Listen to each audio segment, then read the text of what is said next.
1738년 영국의 한 젊은 성공의 목사는 2년 전 받은 충격에서 여전히 벗어나지 못했습니다. 신대륙 미국 선교와 원주민 전도의 원대한 꿈을 가지고 대서양을 건널 때 험한 폭풍 속 물이 낙엽같이 흔들리고 금방이라도 파손할 것 같은 위급지경 가운데 이 젊은 영국의 목사는 죽음의 두려움과 공포에 사로잡혔습니다. 그때 배 한 구석에서 찬송 소리가 들려왔어요. 한 무리의 사람들이 손에 손을 잡고 금방이라도 뒤집어져 모두가 물에 빠져 죽을 것 같은 상황임에도 그들의 얼굴에는 평안이 넘쳐 흘렀고 진정으로 하나님께 자신들을 의탁하는 거룩함을 목도한 이 젊은 목사는 큰 충격에 사로잡혔습니다. 나는 목사로 신대륙에 전도하러 간다고 하는데 지금 이 폭풍우와 그리고 죽음의 두려움에 사로잡혀 있는구나. 그런데 저들이 누구이기에 어떻게 저렇게 평안할 수 있을까? 미국 조지아에 도착한 이 목사는 도통 전도가 되지 않았습니다. 계속해서 대서양을 건너올 때 모습이 떠나지를 않은 것입니다. 당시 배 위에 기쁨과 감사로 위대하신 하나님께 거룩함의 찬송을 나지막히 올려드리던 그들을 기억했습니다. 그들이 누구인가를 수소문해서 알아보았어요. 경건한 신앙을 가진 독일의 한 교파의 성도들이었음을 알게 되었습니다. 그는 결국 미국 선교, 현지인 전도의 사역을 접고 영국으로 돌아왔습니다. 처참한 실패였고 참담한 패배였습니다. 전도가 될 리 없고 선교가 될 리 없었습니다. 그렇게 번민의 시간이 흐르고 흘러 2년이 지난 어느 날 올더스게이트라고 하는 거리를 걸어갈 때 한쪽 예배당에서 울려 퍼지던 찬송 소리를 듣게 됩니다. 그 찬송 소리에 이끌려 들어간 예배당에서는 목사님으로부터 로마서의 말씀이 선포되고 있었습니다. 하나님의 의, 하나님의 의, 하나님의 의. 오늘 이 젊은 목사의 마음을 뒤흔들었습니다. 그에게 들려온 이 말씀은 충격으로 다시 다가왔습니다. 그 자리에 그는 엎드려졌습니다. 하나님의 의 앞에 내가 죄인이라는 사실이 명백하게 드러나고 분명하게 보여진 바로 그 순간 그는 눈물의 통회와 회개와 자복을 하게 됩니다. 이걸 일컬어서 회심이라고 합니다. 그는 이 젊은 성공의 목사는 바로 오늘날 성결교회와 감리교회 신앙과 신학에 깊은 영향을 준 요한 웨슬리 목사입니다. 그때가 지금으로부터 287년 전인 1738년 5월 24일이었습니다. 이에 영향을 받은 조선의 두 청년이었던 김상준 정비는 미국의 OMS 선교회로부터 설립된 일본의 동경성서학원 신학교에 입학을 하여 공부를 하였습니다. 공부를 하고 마치고 이 땅에 돌아와 지금의 서울시청 뒤인 무교동에 복음전도의 예배 처소를 열게 되었으니 그때가 지금으로부터 118년 전인 1907년 5월이었습니다. 오늘 성결교회 주일이라 명명된 교단 창립 기념주일은 이 두 가지 사건의 바탕 위에 있습니다. 요한 웨슬리의 회심과 김상준 정빈, 이 두 청년이 그 회심의 복음을 가지고 이 땅 서울로 돌아와 복음을 전했던 118년 전에 이것이 바로 성결교회 교인이라면 누구나 알고 있어야 할 성결교회, 성결교단의 역사입니다. 교단 총회가 이즈음 열리게 된 중요한 이유가 바로 여기에 있습니다. 이제 내일 모레 화요일부터 119년차 교단 총회가 열리게 됩니다. 그리고 교단신학교인 서울신학대학은 이 즈음 요한 웨슬리의 회심을 기념하여 성화제라고 하는 이 학술제를 갖는 기간이기도 합니다. 안타깝게도 서울시청 뒤에 그 무교동의 그 건물은 사라지고 없어졌어요. 그걸 남겨놨으면 참 얼마나 좋았을까. 지금 그 뒤에 가보면 전부 낙지골목이 되어 있어요. 근데 그런 정신을 이어받아서 그 예배처소가 이전되어 세워진 곳이 어디예요? 중앙성결교회입니다. 그래서 동대문 이대부속병원 뒤편에 있는 바로 그곳이 우리 교단의 역사와 함께 맥을 같이 하는 중앙성결교회인 겁니다. 대사교회는 77년의 역사를 갖고 있어요. 성결교회 역사 118년과 우리 교회의 역사를 놓고 보면 결코 짧지 않습니다. 여러분이 성결교회의 교인이요, 성결교회의 성도인 것을 자랑스러워할 수 있기를 주님의 이름으로 축복합니다. 장로교단 훌륭한 교단입니다. 침례교단 좋은 교단입니다. 오순절교단 참으로 아름다운 교단입니다. 그런데 가장 좋은 교단 하나를 꼽으라면 우리끼리 얘기지만 맞습니다. 바로 여러분이 생각하시는 바로 그 교단이에요. 성결교단. 오늘은 주님 부활 후 6번째 주일, 성결교회 주일입니다. 특별히 오늘 본문은 요한 웨슬리 목사가 목도했던 그 바로 경건한 그리스도인들, 대서양의 폭풍과 죽음의 두려움 가운데 그들이 가졌던 평안. 27절을 보십시다. 평안을 너희에게 주노니 나의 평안을 너희에게 주노라. 이 평안은 세상이 주는 것과 같지 아니하니 너희는 마음에 근심도 말고 두려워하지도 말라. 오늘 이 물섬을 중심으로 해서 여러분과 이 성결교회 주일의 의미를 되새기고 함께 은혜 나누려고 합니다. 따라합시다. 나의 평안을 너희에게 주노라. 할렐루야. 누구의 평안인가? 주님의 평안입니다. 그리스도의 평안이요, 하나님만이 주실 수 있는 평안입니다. 이 평안은 세상이 주는 것과 다르다고 했습니다. 우리는 세상의 평안을 알고 있어요. 세상의 평안을 누리기도 합니다.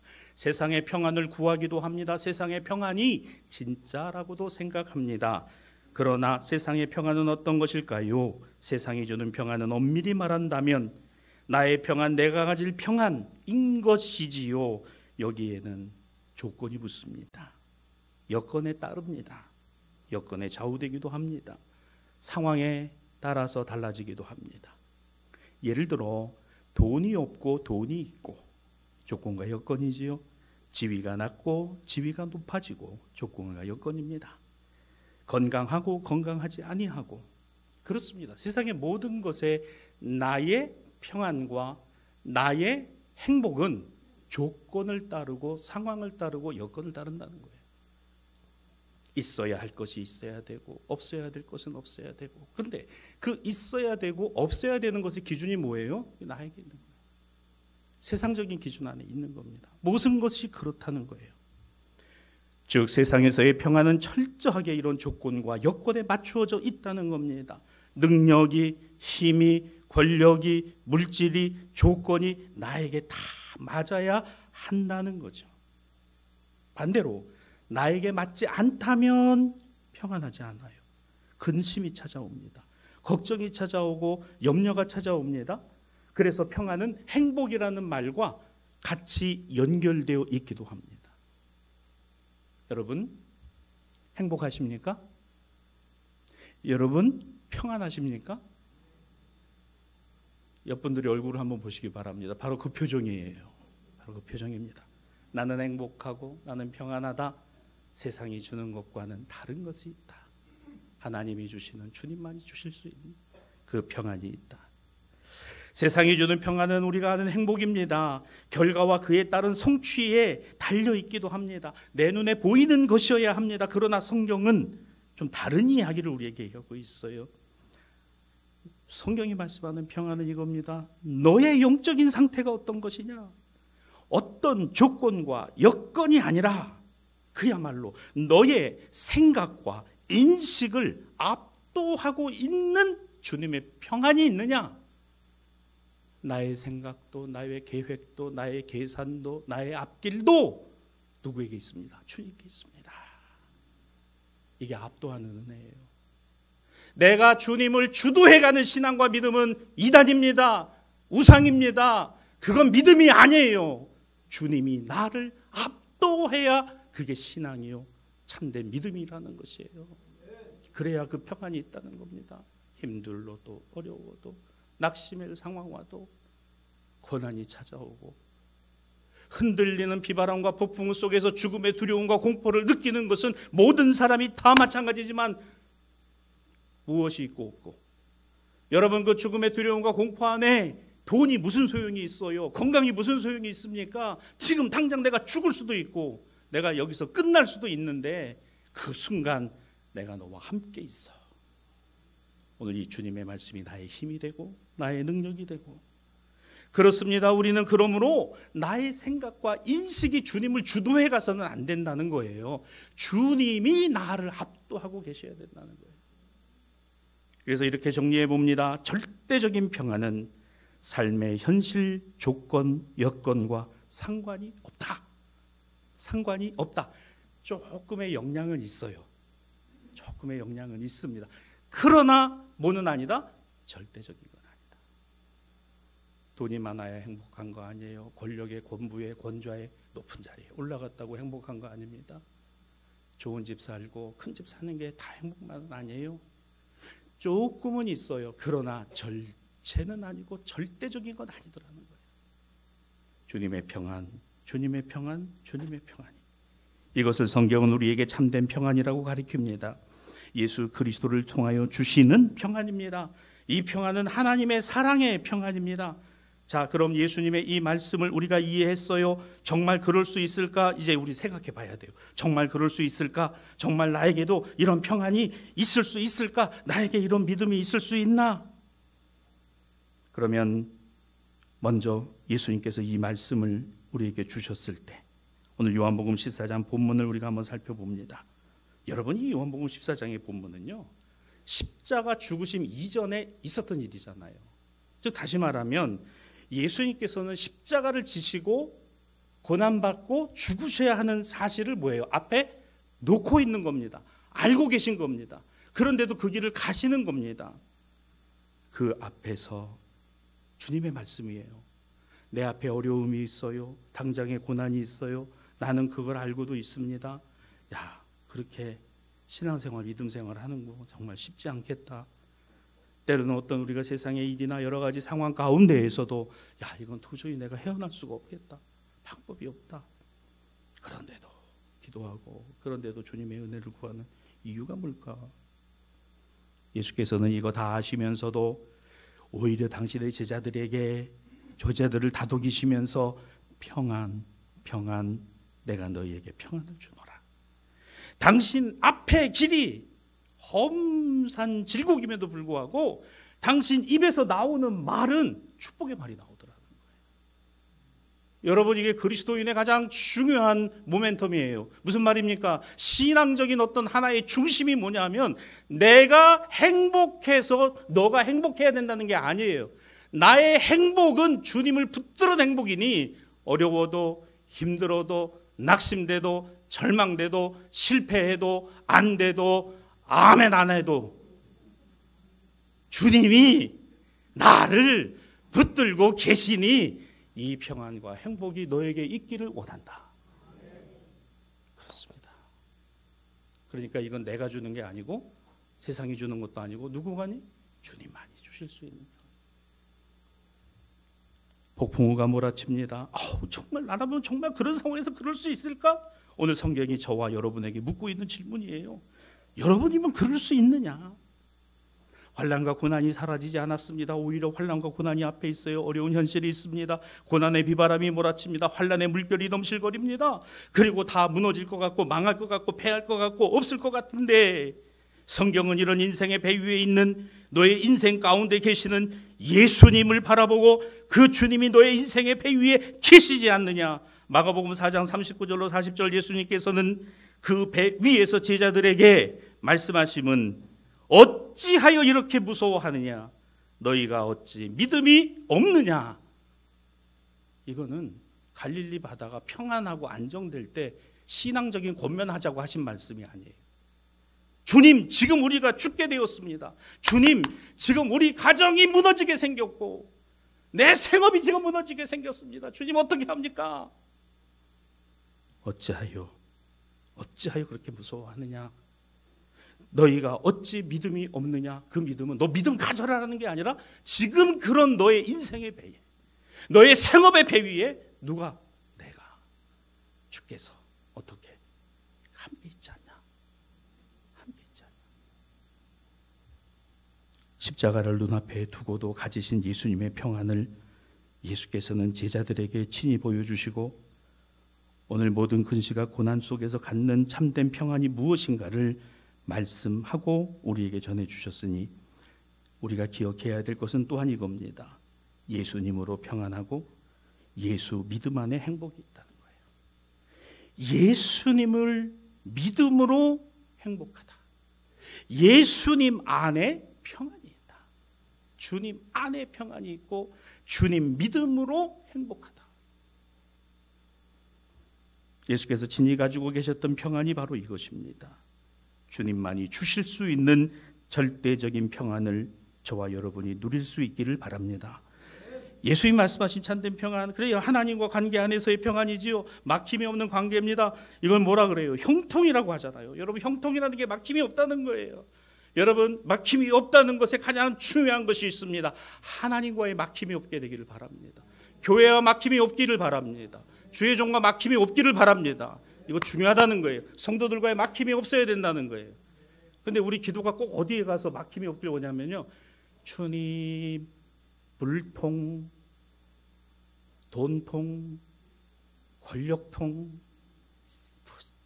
왜 자꾸 그걸 뚫으려고 하냐? 거기를 뚫을 필요 없고 하나님과 나 사이에 막힘이 없게. 누구로? 예수 그리스도로. 하나님과 나 사이에 막힘이 없듯이 교회와 나 사이에 막힘이 없도록, 그것은 예수 그리스도 때문에. 그 막힘이 없게 되는 가장 중요한 것은 내 의지와 선의가 아니라 그 안에 역사하시는 뭐 때문에? 성령 때문에.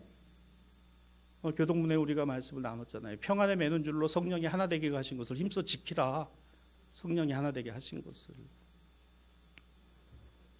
좋은 일하고 선한 일하고 주님 원하시는 일을 하면요, 기뻐요. 근데 꼭 보면 나쁜 짓하고 못된 짓하고 이러면 벌써 표정이 어두워.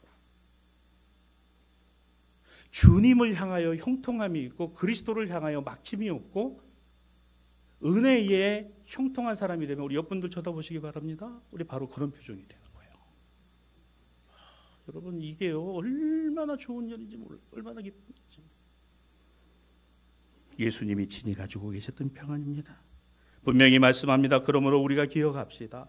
요셉은 구덩이에 빠졌어도, 형들의 배신에서도, 감옥에 들어가서도, 누명을 썼음에도, 어떤 처지와 형편 안에 있었든지 요셉은, 성경은 이렇게 말합니다. 하나님과 형통한 사람이었다. 하나님과 형통한 사람이었다. 다니엘은 사자굴에 던져졌습니다. 그날 밤을 어떻게 지날 수 있는지, 그날 밤에 어떻게 잠이 올 수가 있었겠습니까? 그런데 그 사자굴의 사자들의 입을 막으신 이가 하나님이시고, 위급지경에서 건지신 분이 하나님이시고, 그 생명을 보존해 주신 분이 하나님이시고, 베드로는 감옥에 갇혔습니다. 바울과 실라도 감옥 속에 들어갔습니다. 억울합니다. 속상합니다. 복음 전하다가 이런 일을 당하고 예수 믿다가 이런 일을 당하니까 얼마나 낙심이 되고 실망이 되었겠어요. 그런데 베드로도 바울도 실라도 감옥 안에 들어가서 주님, 원망합니다. 내가 예수 믿은 거 싫습니다. 내가 교회 다니고 후회합니다. 그랬어요? 아닙니다. 찬송과 기도로 하나님이 주시는 평안. 대서양의 폭풍 한가운데에서 찬송과 기도가 있었던 모라기안 공경 공동체의 성도들은 그들의 얼굴에 천사의 얼굴같이 빛나는 것을 젊은 성공의 목사인 요나스레는 충격을 받았던 거예요. 내가 이론으로 예수를 알고 내 아버지가 목회자고 내 할아버지가 목회자인데 나는 지금 미국에 전도하러 간다 그러면서 폭풍 앞에서 죽음의 두려움을 덜덜덜덜 떨고 있는 그런 나의 모습과 손에 손을 잡고 하늘을 우러러 주님을 향하여 찬송을 올려드리는 그 경건한 성도들의 모습을 보며 충격을 받은 웨슬리.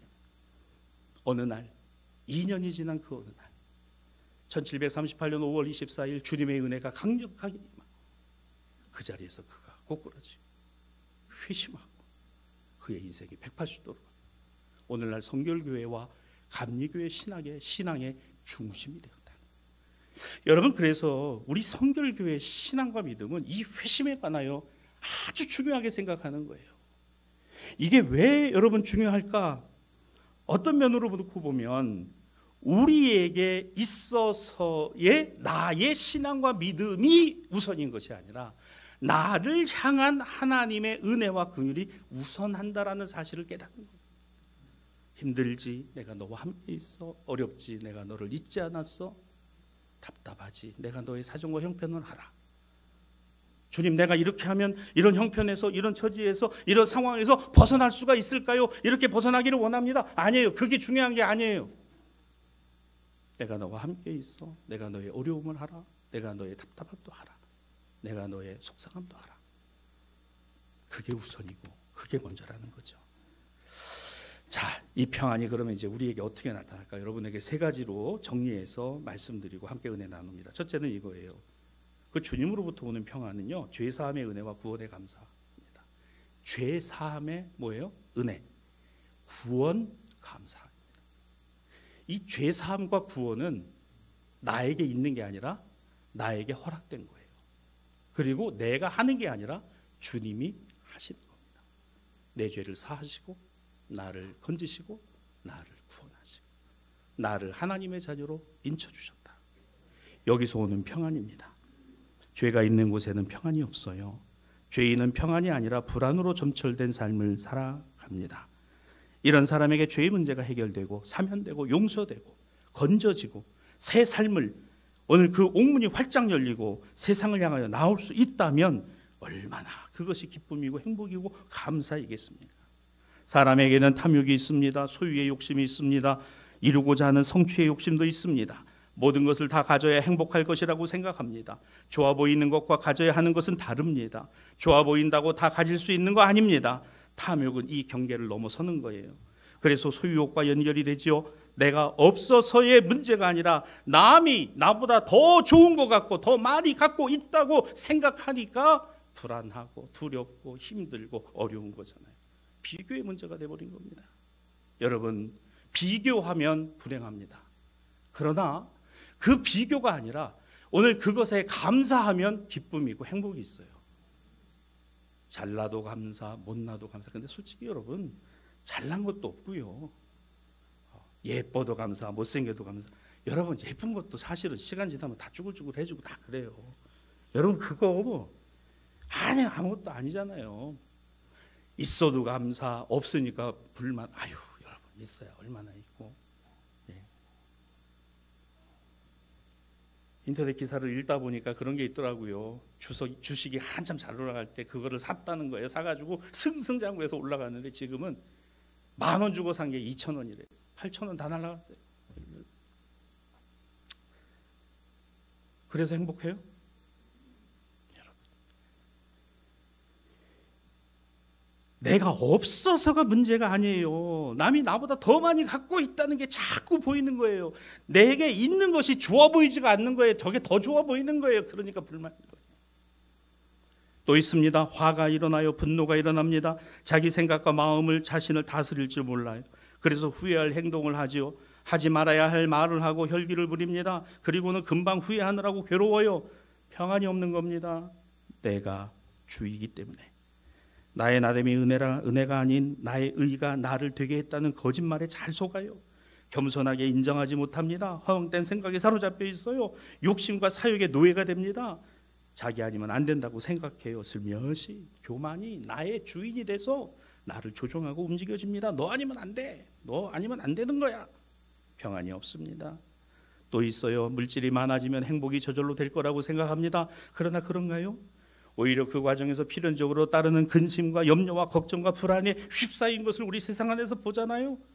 물질 때문에 오잖아요. 그래서 평안이 없습니다. 물질과 돈과 재물과 재화가 행복의 조건이 되는 순간 그것은 나에게 행복을 약속할 수는 있어도 가져다 주지는 못한다는 것을 깨달을 때 우리는 참된 행복이신 그리스도를 바라보게 되는 거예요. 아무 것에서도 안전할 수 없는 두려움. 여러분, 서울에 474군데 구멍이 뚫려 있다고 그러잖아요. 도로에. 겉으로는 멀쩡한데 속으로는 천국이 생겨 있고 구멍이 생겨 있다는 거예요. 그거 몰랐을 때는 여러분 그냥 다닐만 한데 요즘 다니면서도 걱정이 생겨요. 그리고 가만히 보니까 강남구 테헤란로 주변에 몇 개가 엄청 많대. 그게 어딘지 아세요, 여러분? 청해본부 앞입니다. 제가 회의를 자주 가는데 그렇게 지금은 가다가도 뭐가 이렇게 이렇게 좀 돌아가고, 서울시에서 발표를 안 하니까 이거 어딘지 모르겠는 거예요. 이거 빨리빨리 좀 하든지. 불안해요, 여러분. 안전할 수가 없다는 거예요. 도로가 빵꾸가 나고 구멍이 나고 차가 가서 엎어지고.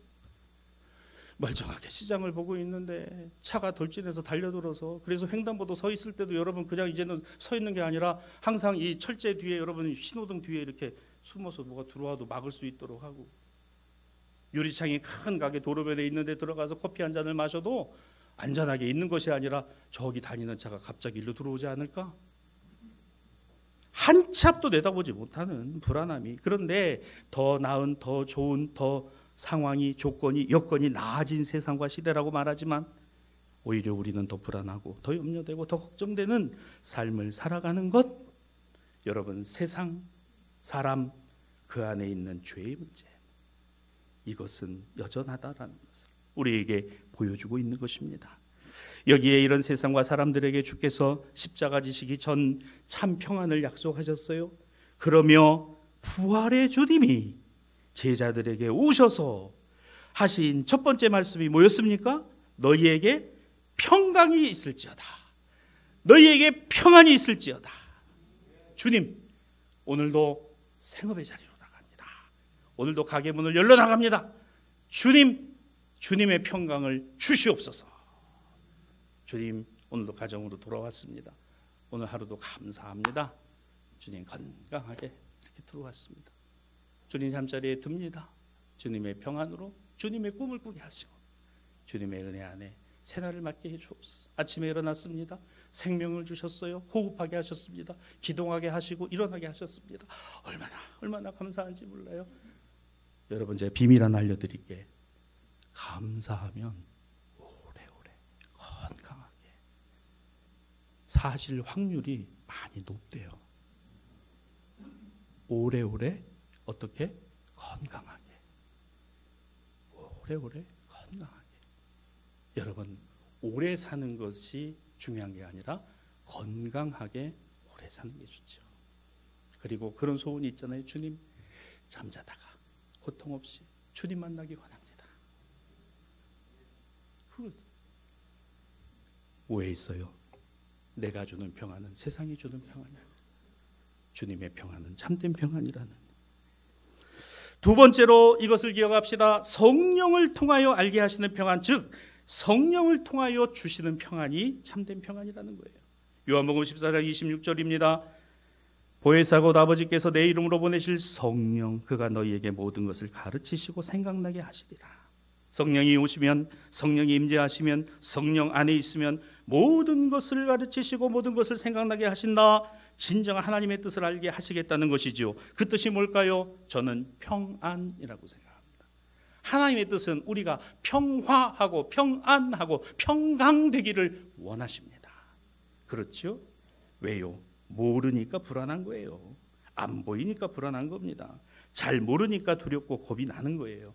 내가 하나님을 안다, 하나님의 뜻을 안다, 하나님의 임재를 안다. 두려워할 이유가 없잖아요. 걱정할 이유가 없잖아요. 염려할 이유가 없잖아요.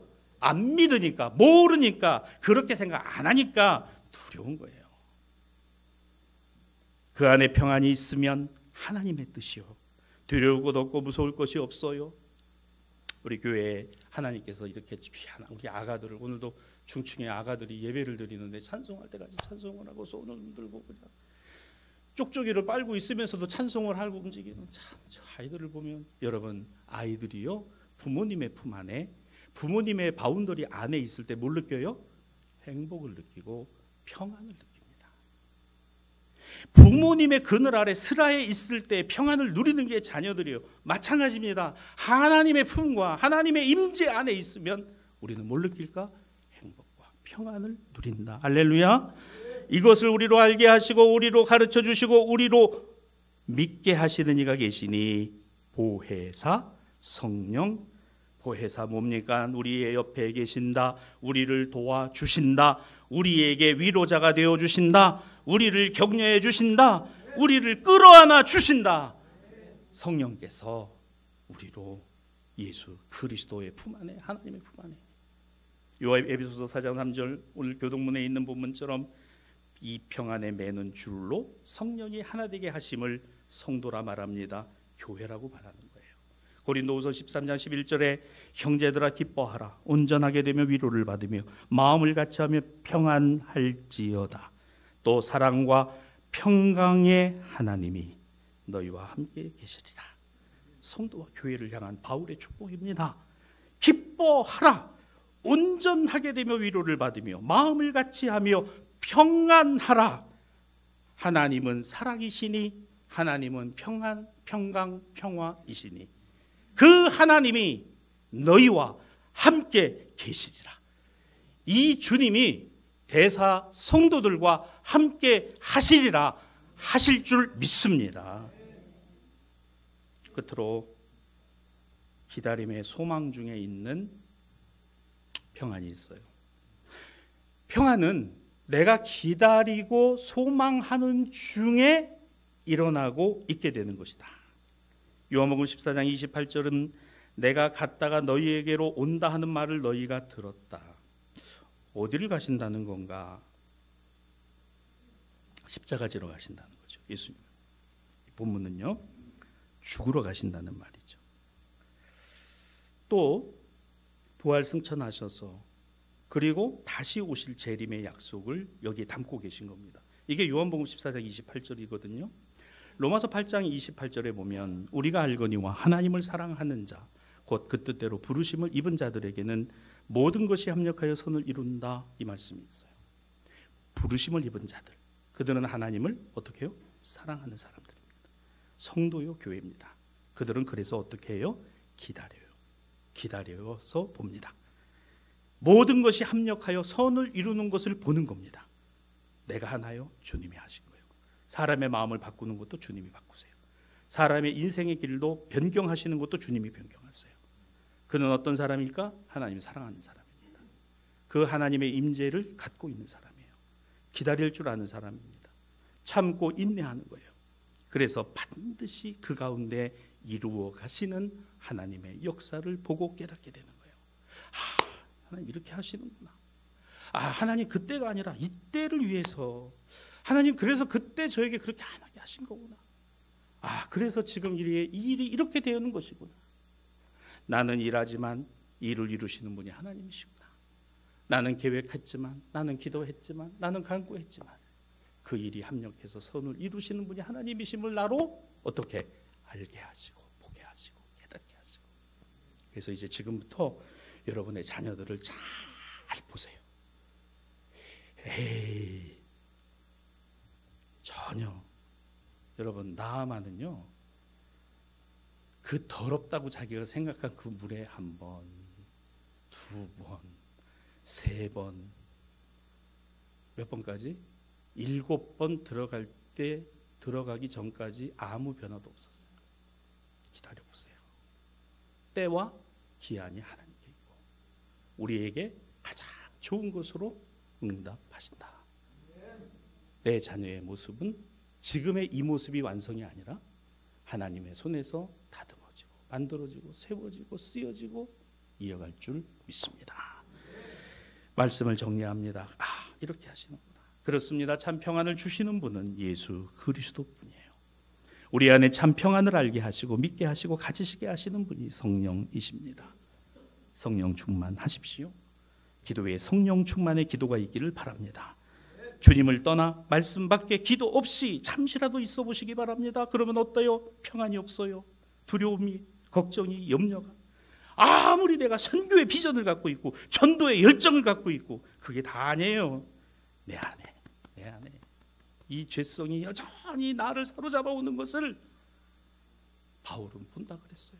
오라, 나는 공고한 사람이다. 이 죄와 사망의 법에서 누가 나를 건져내랴. 하나님의 생명의 성령의 법이 죄와 사망의 법 안에 있는 나를 해방하시는 도다. 할렐루야. 이것이 주님의 평안이니 이 평안을 너희에게 주노라. 오늘 요한복음의 이 본문 그렇습니다. 예수님의 고별 설교예요. 십자가 앞에 놓고 죽음 앞에 놓고 유언과 같이 제자들에게 주신 설교입니다. 우리가 흔히 헤어지면서 이제 언제 볼지 몰라요. 보기는 보겠죠. 그런데 이렇게 얘기하는 거예요. 이제 우리가 언제 볼지 모르지만 우리 다시 만날 때까지 건강하길 바래. 너 잘 지내기 바래. 정말 행복하기를 바래. 여러분, 이런 말이 어떻게 들리세요? 처음 듣는 것처럼 그런 표정을 지시는데, 여러분 그 연속극 같은 거 많이 보시잖아요. 우리 눈물 흘리면서 이제 서로 살아가는데, 이제 미국으로 그냥 부모님이 갈라놔가지고 이제 이사를 가야 되고, 이제 미국으로 가는데 공항에서 만나가지고 서로 어디 건강하길 바래. 그냥 그것도 마음이 찡한데, 주님이 십자가 앞에 놓고 제자들에게 너희에게 평강이 있을지어다. 나의 평안을 너희에게 주노라. 나는 십자가 지러 가지만 내가 너희와 함께 있을 거다. 그 말씀이 오늘 나에게 임하고 임재한다면 그것이 바로 성결, 성화, 하나님의 거룩한 백성, 하나님의 거룩한 자녀로 오늘 나를 인쳐주셨구나 하는 이 확신 가지고 행복하고, 이 확신으로 평안하고, 이 확신으로 평강한 우리 사랑하는 대사교회 성도들이 될 줄로 믿습니다. 오늘 이 은혜와 은총이 여러분에게도, 우리 교회 안에도 더욱더 풍성하게 넘쳐서 성결교회, 성결교인답게 오늘 세상을 힘있게 살아가는 우리 모두가 되기를 주님의 이름으로 축원합니다.